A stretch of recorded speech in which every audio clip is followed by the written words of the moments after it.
Assalamualaikum warahmatullahi wabarakatuh. Bertemu lagi dengan mata pelajaran marketing kelas 10. Materi yang akan kita pelajari kali ini adalah segmentasi pasar. Kompetensi dasar dan tujuan pembelajaran yang akan kita pelajari. Kompetensi dasar menganalisis segmentasi pasar, melakukan segmentasi pasar. Tujuan pembelajaran menjelaskan pengertian dan tujuan segmentasi pasar, menjelaskan segmentasi pasar, memahami kelompok segmentasi pasar. Pengertian segmentasi pasar adalah proses membagi-bagi pasar, keseluruhan suatu produk atau jasa yang tadinya bersifat heterogen ke dalam beberapa segmen, yang dimana setiap masing-masing segmennya cenderung bersifat homogen dalam segala aspek. Latar belakang segmentasi.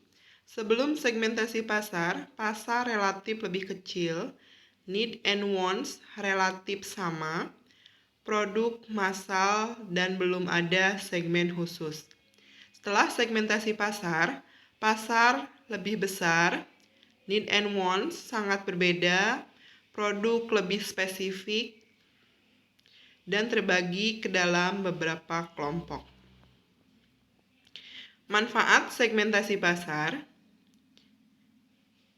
Yang pertama, mendesain produk atau jasa yang lebih responsif, menganalisis pasar, menemukan peluang, menguasai posisi yang superior, dan yang terakhir menentukan strategi komunikasi yang efektif dan efisien. Pola segmentasi. Pola segmentasi pasar dibagi ke dalam 3 kelompok. Yang pertama adalah preferensi homogen, yaitu menunjukkan suatu pasar di mana semua pelanggan memiliki preferensi yang sama, di mana pasar tidak menunjukkan segmen alami. Yang kedua, preferensi tersebar, yaitu preferensi pelanggan tersebar di seluruh ruangan yang menunjukkan bahwa pelanggan sangat berbeda dalam preferensi mereka. Yang ketiga, preferensi kelompok, yaitu menunjukkan kelompok-kelompok preferensi yang terpisah-pisah yang disebut dengan segmen pasar alami. Prosedur segmentasi pasar. Yang pertama adalah tahap survei. Pada tahap ini, dilakukan wawancara kepada target segmen pasar untuk mendapatkan pemahaman terhadap sikap, motivasi, dan perilaku konsumen. Yang kedua, tahap analisis.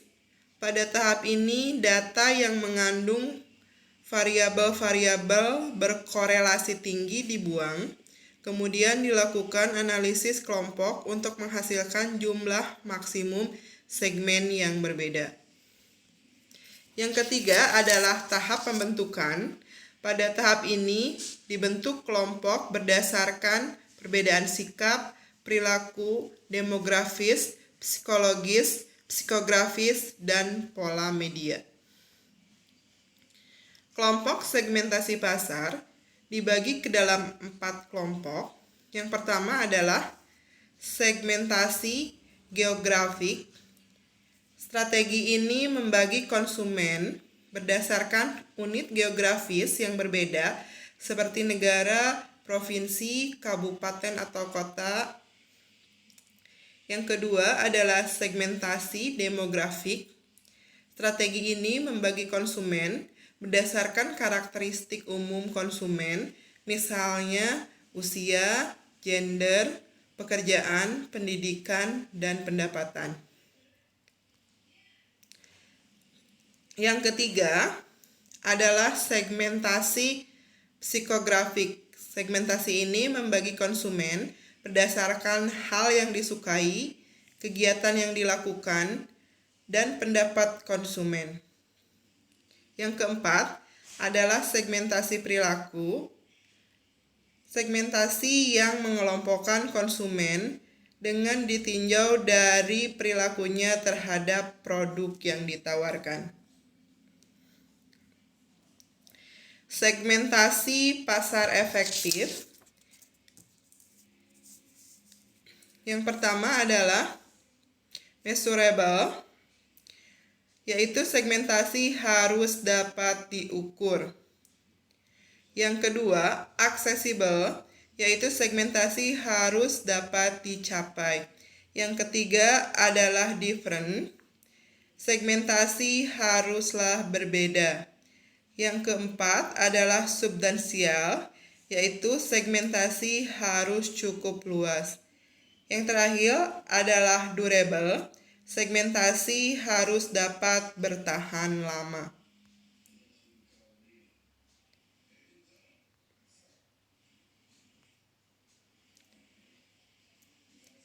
Terima kasih atas perhatiannya. Sampai jumpa pada kesempatan yang lain.